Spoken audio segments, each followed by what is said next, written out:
Perkenalkan, nama saya Tasya Diva Ramadhani dengan akhiran NIM 032. Di sini saya akan menjelaskan tentang pengertian pembelajaran kooperatif. Jadi, pembelajaran kooperatif ini adalah suatu model atau strategi pembelajaran yang melibatkan siswa bekerja secara kelompok kecil dengan tujuan untuk saling membantu dan belajar bersama guna mencapai tujuan pembelajaran yang telah ditetapkan.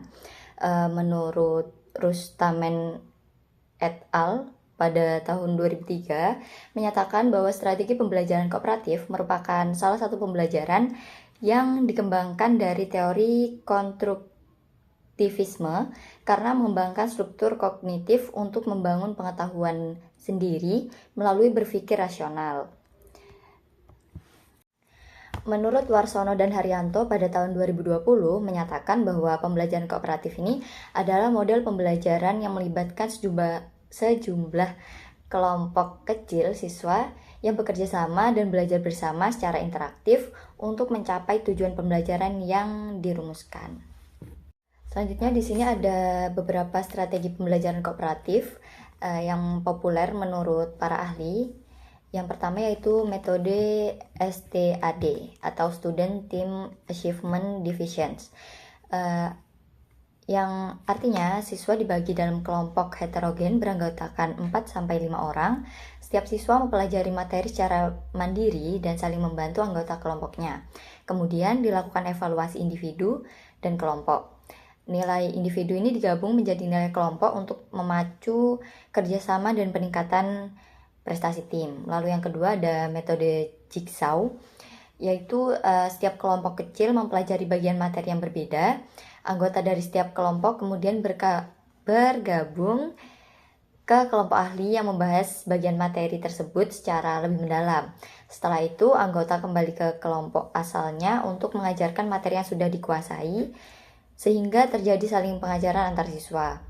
Lalu yang ketiga itu ada Team Assist Individualization atau TAI, yaitu menggabungkan kegiatan pembelajaran individual dan kooperatif. Siswa belajar materi yang berbeda sesuai kemampuan individu dan dibantu oleh anggota kelompoknya. Hasil belajar individu ini kemudian didiskusikan dalam kelompok untuk tanggung jawab bersama. Lalu selanjutnya ada CIRC atau Cooperative Integrated Reading and Composition, yaitu salah satu metode pembelajaran yang menggabungkan kegiatan membaca dan menulis secara terintegrasi dalam kelompok. Dalam strategi ini, siswa belajar bersama dalam kelompok heterogen untuk membaca bahan pembelajaran. Kemudian, menyusun dan menyampaikan kembali pemahaman materi tersebut dalam bentuk tulisan dan presentasi kepada kelompok lain. Lalu yang kelima ada tim game turnamen atau TGT, yaitu melibatkan permainan atau kuis antar kelompok yang bersifat kompetitif tapi dalam semangat kerjasama tim. Dan yang terakhir ada group investigation atau GI, itu siswa diberi tugas untuk menyelidiki suatu masalah secara kelompok, melakukan pencarian informasi dan menyajikan hasilnya dalam bentuk diskusi kelompok. Halo, perkenalkan nama saya Diva Oktavianti dengan akhiran NIM 029 dan saya akan membacakan tentang komponen utama strategi kooperatif. Yang pertama yaitu saling ketergantungan positif atau positive independence. Saling ketergantungan positif adalah kondisi di mana anggota kelompok merasa bahwa keberhasilan mereka secara individu terkait erat dengan keberhasilan anggota lain dalam kelompok. Dalam konteks pembelajaran, guru merancang tugas sedemikian rupa sehingga setiap anggota harus menyelesaikan bagian tugasnya agar kelompok dapat mencapai tujuan bersama. Contohnya model jigsaw yang membatasi anggota kelompok sampai 4 orang dengan masing-masing membaca bagian berbeda, lalu bertukar informasi dan saling mengajarkan hasil bacaan mereka. Ini membuat setiap anggota bertanggung jawab sehingga bersama-sama kelompok berhasil. Yang kedua ada tanggung jawab perseorangan atau individual accountability. Setiap anggota kelompok wajib bertanggung jawab atas perannya sendiri dan memberikan kontribusi nyata. Model pembelajaran kooperatif menekankan penilaian individu yang memastikan setiap siswa berpartisipasi aktif. Mekanisme ini menghindari ketergantungan anggota satu sama lain tanpa usaha, memberdayakan rasa keadilan dan memotivasi setiap individu untuk memberikan upaya maksimal demi keberhasilan kelompok. Yang ketiga ada interaksi tatap muka atau face-to-face interaction. Interaksi langsung antar anggota kelompok melalui tatap muka sangat penting. Anggota dapat berdiskusi, bertukar pikiran, menyelesaikan masalah, dan mendukung satu sama lain secara nyata. Interaksi ini tidak hanya mempererat hubungan sosial, tetapi juga meningkatkan pemahaman konsep dan sinergi kelompok. Proses pembelajaran jadi lebih dinamis dan efektif melalui komunikasi tatap muka yang terorganisasi. Yang keempat ada keterampilan sosial atau interpersonal and small group skill. Kelancaran kerja kelompok sangat bergantung pada keterampilan sosial yang dimiliki anggota. Setiap kemampuan komunikasi, kepemimpinan, negosiasi, dan resolusi konflik, keterampilan ini memungkinkan anggota untuk berinteraksi secara efektif, berkolaborasi, serta menyelesaikan perbedaan pendapat yang muncul sehingga tujuan pembelajaran tercapai secara optimal. Yang kelima ada evaluasi kelompok atau group processing. Evaluasi kelompok dilakukan secara bersamaan untuk menilai bagaimana proses kerjasama berlangsung dan hasil yang dicapai. Evaluasi ini membantu kelompok mengidentifikasikan kekuatan dan kelemahan dalam interaksi dan pembagian tugas. Dengan refleksi bersama, kelompok dapat mengembangkan strategi perbaikan untuk pembelajaran ke depan yang lebih efektif dan maksimal. Baik, itu saja dari saya akhiri. Terima kasih. Assalamualaikum warahmatullahi wabarakatuh. Sebelumnya perkenalkan, nama saya Fadi Nazara Cahyani dengan akhiran NIM 031. Selanjutnya di sini saya akan menjelaskan keunggulan dari strategi pembelajaran kooperatif.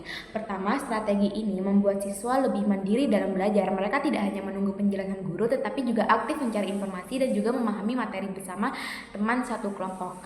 Kedua, strategi ini terbukti meningkatkan pemahaman dan prestasi belajar karena ada diskusi dan saling mengajar antar anggota kelompok. Materi menjadi lebih mudah dipahami dan juga diingat. Ketiga, pembelajaran kooperatif menumbuhkan rasa tanggung jawab baik terhadap diri sendiri maupun terhadap kelompok. Setiap anggota punya tugas yang harus diselesaikan supaya kelompok itu berhasil. Keunggulan selanjutnya adalah suasana belajar jadi lebih menyenangkan. Aktivitas kelompok membuat siswa tidak pasif dan lebih menikmati proses pembelajaran. Selain itu, strategi ini mengembangkan sikap kepemimpinan dan kemampuan kerjasama karena setiap anggota berperan dalam mencapai tujuan bersama. Pembelajaran kooperatif juga mendorong sikap positif terhadap teman, seperti saling menghargai, saling membantu, dan juga menerima perbedaan. Dan yang terakhir, strategi ini membangun rasa empati, solidaritas, dan kebersamaan di dalam kelompok. Jadi selain meningkatkan akademik, strategi ini juga memperkuat karakter dan juga keterampilan sosial siswa. Namun selain keunggulan, strategi pembelajaran kooperatif ini juga memiliki beberapa kelemahan. Pertama, prosesnya membutuhkan waktu yang lebih lama karena siswa itu harus berdiskusi, bertukar pendapat, dan juga menyelesaikan tugas secara kelompok. Kedua, dari sisi guru, perencanaan kegiatan pembelajaran cukup rumit dan juga menghabiskan waktu karena guru itu harus mempersiapkan pembagian kelompok, materi, media, dan juga evaluasinya. Kelemahan berikutnya adalah tidak semua siswa itu cocok dengan model kerja kelompok. Ada siswa yang pendiam, pemalu, atau kurang nyaman bekerja sama sehingga berpotensi kurang berpartisipasi.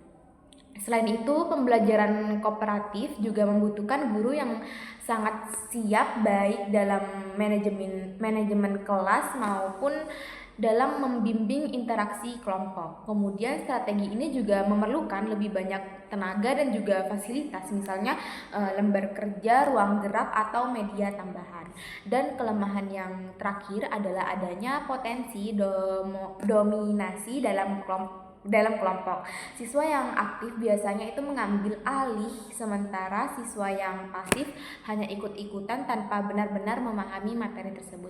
Jadi meskipun pembelajaran kooperatif sangat bermanfaat, guru itu tetap perlu mengelolanya dengan baik supaya hasil belajar itu tetap optimal. Sekian dari saya. Terima kasih. Assalamualaikum warahmatullahi wabarakatuh. Perkenalkan, nama saya Iklima Inatul Ziliza dengan NIM 240 210 40 20 84. Di sini saya akan menjelaskan tentang model pembelajaran kooperatif. Roger dan David Johnson dalam Trianto 2010 halaman 57 menyatakan bahwa tujuan pokok belajar kooperatif itu adalah memaksimalkan belajar siswa untuk meningkatkan prestasi akademik dan pemahaman baik secara individu maupun secara kelompok. Nah, demi mencapai hasil yang maksimal itu, ada 5 unsur model pembelajaran kooperatif yang harus diterapkan, yaitu yang pertama, saling ketergantungan positif. Saling ketergantungan positif adalah kondisi di mana setiap anggota kelompok merasa bahwa keberhasilan mereka tergantung pada keberhasilan seluruh anggota kelompok. Ketergantungan ini dapat dibentuk melalui tujuan bersama, pembagian tugas yang jelas, penggunaan sumber belajar yang terbagi, serta penilaian dan penghargaan kelompok. Nah, adanya ketergantungan positif ini, siswa dapat terdorong untuk saling membantu dan mendukung satu sama lain. Yang kedua, ada tanggung jawab perseorangan. Tanggung jawab perseorangan ini berarti bahwa setiap siswa belajar dalam kelompok. Nah, masing-masing tetap bertanggung jawab atas pemahaman dan kontribusinya. Hal ini mendorong setiap anggota untuk aktif berpartisipasi dan tidak bergantung sepenuhnya pada orang lain. Nah, biasanya guru akan memberikan penilaian individu untuk memastikan bahwa setiap siswa memahami materi dan menjalankan tugasnya. Nah, yang ketiga ada tatap muka. Jadi interaksi antar anggota kelompok secara langsung untuk berdiskusi dan menjelaskan ide, memberikan umpan baik, dan saling memotivasi. Nah, proses ini tidak hanya membantu dalam pemahaman materi, tetapi juga mengembangkan kemampuan komunikasi dan kerjasama antar siswa. Yang keempat ada komunikasi antar kelompok. Komunikasi antar kelompok ini seperti kemampuan mendengarkan, berbicara dengan sopan, menyampaikan pendapat, menyelesaikan konflik, serta mengambil keputusan bersama. Nah, keterampilan ini sangat penting agar proses kerja kelompok berjalan efektif dan harmonis. Oleh karena itu, guru perlu melatih dan membimbing siswa dalam membangun keterampilan sosial ini. Nah, yang terakhir ada evaluasi proses kelompok.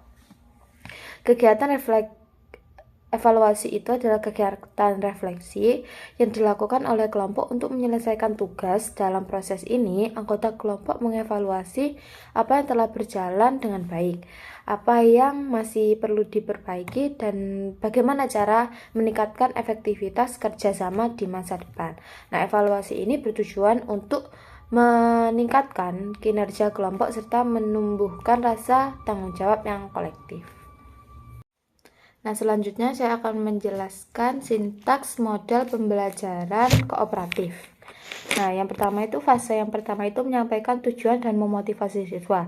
Di sini guru menyampaikan semua tujuan pelajaran yang ingin dicapai pada pembelajaran tersebut dan memotivasi siswa untuk belajar. Nah, fase kedua ini menyajikan informasi. Nah, di sini guru menyajikan informasi kepada siswa dengan jalan demonstrasi atau lewat bahan bacaan. Yang ketiga ada fase 3 yaitu mengorganisasi siswa ke dalam kelompok-kelompok belajar. Nah, guru ini diminta untuk menjelaskan kepada siswa bagaimana caranya membentuk kelompok belajar dan membantu setiap kelompok agar melakukan transisi secara efisien. Yang fase 4 yakni membimbing kelompok bekerja dan belajar. Nah, guru membimbing kelompok-kelompok belajar pada saat mereka mengerjakan tugas mereka. Yang fase 5 ada evaluasi. Nah, guru ini mengevaluasi hasil belajar tentang materi yang telah dipelajari atau masing-masing kelompok mempresentasikan hasil kerjanya. Nah, fase 6 adalah memberikan penghargaan. Nah, guru ini mencari cara untuk menghargai baik upaya individu maupun hasil belajar individu dan kelompok.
Jadi sekali lagi ibu teh mau beli apa aja?